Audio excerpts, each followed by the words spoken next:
si je vous montre ça, est-ce que ça vous rappelle quelque chose? Alors non, on parle pas de Pirates des Caraïbes, mais bien de The Pirate Bay, le fameux site d'échange de fichiers en ligne qui a quelque part révolutionné Internet. Nice. Alors tout ce merdier, ça nous rajeunit pas parce que le site, il est quand même créé en 2003. Vous vous souvenez de cette belle époque où Netflix n'existait pas et que quand on voulait un film qui était dispo nulle part, il fallait le télécharger? The Pirate Bay, c'était l'un des plus importants sites de torrent qui existait au monde. Et avec ses 22 millions d'utilisateurs, il était même dans le top 100 des sites tout court. Pour vous donner un ordre d'idée, c'est à peu près la population du Texas, avec moins de cholestérol. Le site, il a été cofondé par 3 copains geeks qui se sont rencontrés sur un forum, Frederick Neige, Peter Sund et Gottfried Svartholm. Et s'ils ont des noms de meubles Ikea, c'est pas pour rien, c'est parce qu'ils sont suédois. The Pirate Bay aujourd'hui, c'est moins populaire que dans ces belles années, mais le site, il est toujours actif et c'est complètement dingue parce que c'est le seul site dans sa catégorie qui a réussi à survivre aussi longtemps. Et à chaque fois qu'il y a eu une tentative de la police pour le fermer, il a réussi à renaître de ses cendres. Faut savoir que The Pirate Bay, ça a créé une vraie révolution. Et cette révolution,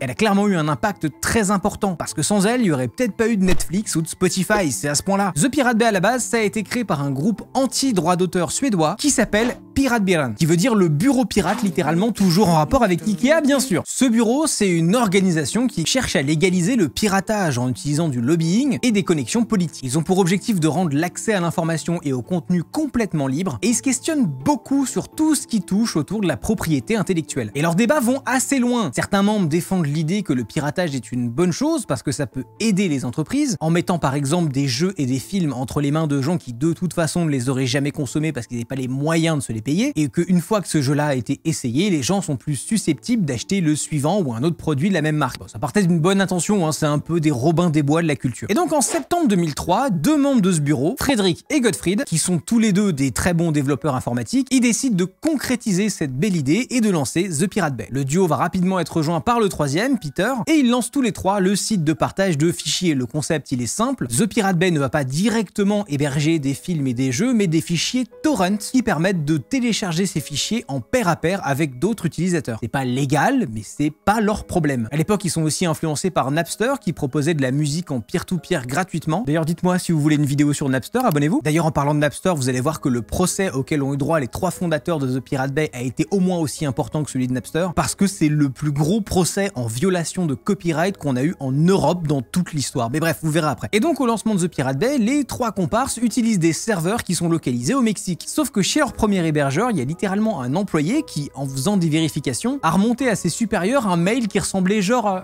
les gars, ça a pas l'air très sérieux tout ça. Et du coup, nos 3 zozos, ils ont dû trouver une nouvelle solution. C'est Gottfried qui va se porter volontaire et qui va du coup utiliser son propre ordinateur personnel pour démarrer. On était vraiment sur un setup très système D. Un an plus tard, ils ont déjà 1 million d'utilisateurs et plus de 60 000 fichiers qui sont échangés sur la plateforme. À partir de là, le trio va investir dans des serveurs et des bases données. The Pirate Bay devient une entité indépendante du bureau pirate et surtout, ça devient international. Jusqu'en 2006 où c'est vraiment la grosse folie. Pour vous dire, à cette époque-là, c'était quasiment impossible de ne pas trouver un jeu, série, film qu'on voulait sur The Pirate Bay. Il y avait tout. Et le truc qui était rigolo, c'est que les 3 créateurs, ils sont assez doués pour attirer l'attention. Contrairement à n'importe quel autre mec qui gère un site de téléchargement illégal et qui se dirait genre bon les gars, je vais faire profil bas. Eux, rien à foutre, écoute-moi bien, ils se cachaient pas du tout. C'était même un peu le contraire, ils ont passé leur vie entière à provoquer l'industrie du divertissement et ses puissants avocats. J'ai des exemples plus tard dans la vidéo, vous allez voir, c'est incroyable. Mais du coup, forcément, ils ont commencé à attirer l'attention des autorités, parce qu'évidemment, le site recevait pas mal de plaintes pour violation des droits d'auteur. Pendant plusieurs années, la police suédoise a complètement osef le sujet et a fait mine de rien voir. Et puis à un moment, quand la pression s'accumule,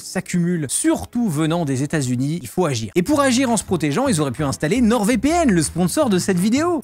NordVPN, vous les connaissez, c'est un service de VPN qui vous permet de protéger votre connexion internet sur jusqu'à 6 appareils en même temps sur le même compte. Avec NordVPN, vous pouvez dépasser les frontières en utilisant leurs serveurs dans 59 pays différents et profiter du contenu bloqué dans votre pays sans perte de vitesse. Vous pourrez accéder à vos informations personnelles ou à vos fichiers de travail et garder privé votre historique de navigation. NordVPN, c'est aussi un service de cybersécurité avec la protection anti-menace qui bloque les publicités intempestives et les trackers des sites visités qui collectent nos données à des fins commerciales et analysent automatiquement les sites visités pour bloquer une potentielle attaque. Avec mon lien en description, vous bénéficiez de 4 mois gratuits pour un abonnement de 2 ans, donc n'hésitez pas à cliquer en fin de vidéo. Vous pouvez tester sans risque grâce à la garantie satisfait ou remboursé de 30 jours. Et nous, on va voir comment les 3 compères sont démerdés. Le 31 mai 2006, 65 policiers suédois débarquent d'un coup dans le data center de The Pirate Bay, avec pour objectif bien sûr de fermer le site. Cette intervention policière super lourde, elle venait pas de nulle part, elle était commanditée par la MPAA, la Motion Picture Association of America. Et la MPAA, ils commençaient à en avoir, comme on dit en langage technique, plein le cul de voir la terre entière accéder à leurs films sans payer. Surtout toi là.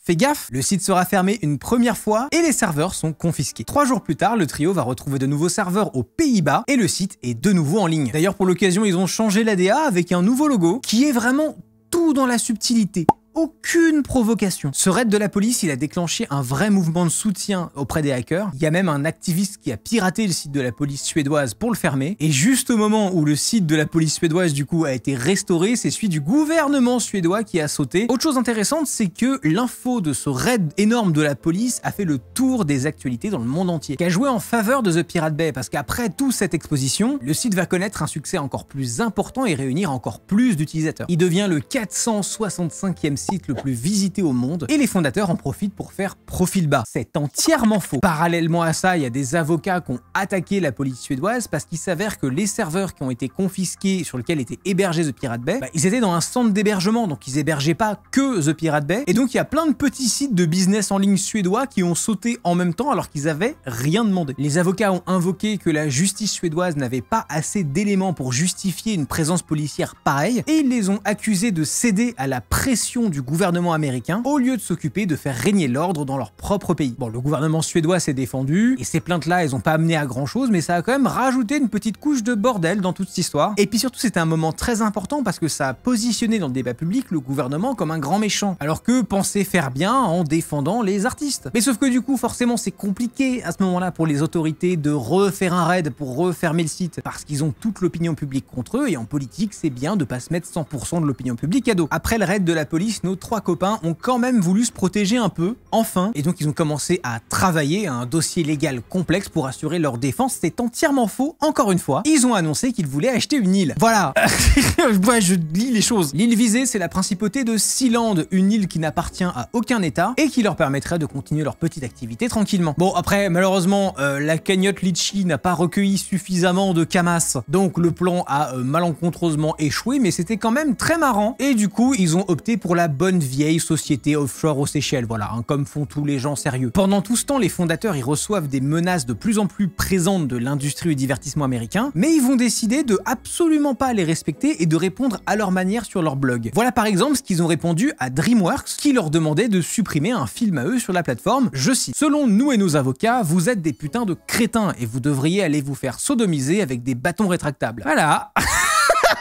En 2009, le vrai procès de The Pirate Bay va commencer pour violation de copyright. Et cette fois-ci, c'est au fondateur du site que les autorités vont s'attaquer et pas directement au site lui-même. Le procès, il est dirigé envers les 3 cofondateurs et aussi un businessman suédois, un certain Carl Lundström, qui est soupçonné d'avoir apporté une aide financière à The Pirate Bay et de toucher une partie des revenus publicitaires du site. 2 jours seulement après le début du procès, la moitié des charges sont abandonnées faute de preuves et les cofondateurs ont une bouffée d'espoir et ils reprennent confiance dans le fait qu'il ne leur arrivera jamais rien. Et tout ça d'ailleurs on peut le voir dans un documentaire qui est sorti en 2013 qui s'appelle TPB-AFK, c'est celui-là là. Dans ce documentaire, Neige il avoue cash comme ça en pleine audience de tribunal qu'il a carrément créé un filtre pour rediriger tous les mails de mise en demeure qu'il recevait et qui partaient sûrement dans la plus proche poubelle, et il rajoute: en fait j'ai beaucoup de spam. Les spams, c'est tous les mails que j'ai pas envie de recevoir. Au calme. Le 17 avril 2009, les 4 hommes sont jugés coupables de violation de droits d'auteur, et je dis 4 parce qu'il y avait le fameux businessman Carl là dans l'eau, et ils vont écoper d'une amende de 3,5 millions d'euros et d'une peine de prison d'1 an chacun. Et là, à votre avis, qu'est-ce qui se passe? Les 3 compères vont s'exprimer publiquement en expliquant qu'ils ne payeront jamais. Sur ce blog créé à l'occasion du procès, Peter Sunde, l'un des fondateurs du site, rejette une sentence qu'il juge disproportionnée.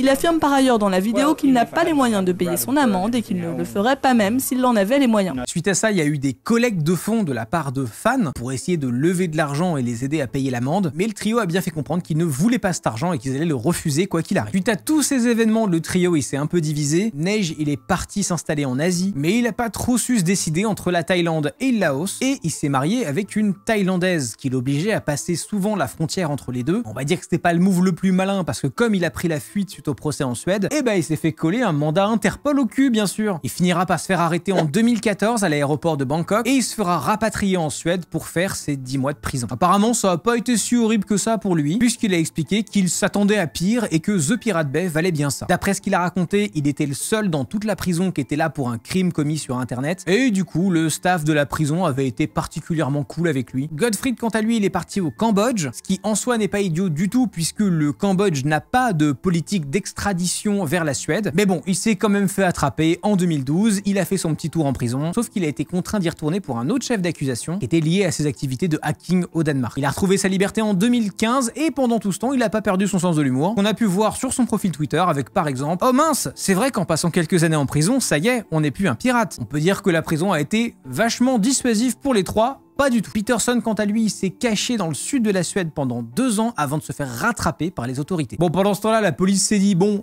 ils sont tous en prison, ils peuvent rien faire de là-bas, ils sont bien niqués, bon allez, on ferme le site une bonne fois pour toutes. Et donc le 9 décembre 2014, la police lance un nouveau raid pour aller confisquer à nouveau les serveurs et fermer le site pour de bon. Tous les équipements de The Pirate Bay sont confisqués et c'est terminé pour le site. Pas du tout, encore une fois. Puisque Internet étant Internet, 4 jours après la fermeture, un autre site de torrent qui s'appelait ISOHunt va lancer un autre site. Cet autre site, c'est oldpiratebay.org et c'est juste un site miroir de l'ancienne version de Pirate Bay. Et donc voilà, c'est reparti comme en 40. Les mecs auront fait chier le monde jusqu'au bout. Si vous vous demandez ce que Peter, Neige et Godfried sont devenus depuis leur sortie de prison, bah on a la réponse. Alors Peterson, c'est celui des trois qu'on a le plus vu. Il a lancé en 2010 une société de micro-paiement en ligne pour les artistes qui s'appelle Flatter et qui était clairement en avance sur son temps, une sorte d'équivalent à Tipeee et Patreon. Il a ensuite vendu l'entreprise et il s'est engagé en politique dans le parti Pirate, un parti de gauche qui a pour volonté de refonder complètement la vision qu'on a du droit d'auteur. Et il a même fait campagne pour les élections européennes. Svartom Warg, lui, il s'est remis à travailler dans l'informatique, mais on n'a plus tellement entendu parler de lui. Et quant à Neige, il est retourné en Asie et il a fondé sa famille là-bas, tranquille. Aujourd'hui, le site The Pirate Bay, il est toujours actif, mais aucun des 3 fondateurs ne travaille encore dessus. Le site, il a été repris par des pirates indépendants, agissant dans l'ombre, et qui continuent de le faire tourner tranquillement. Et si vous aimez ce genre d'histoire, allez voir ma vidéo sur Mega Upload.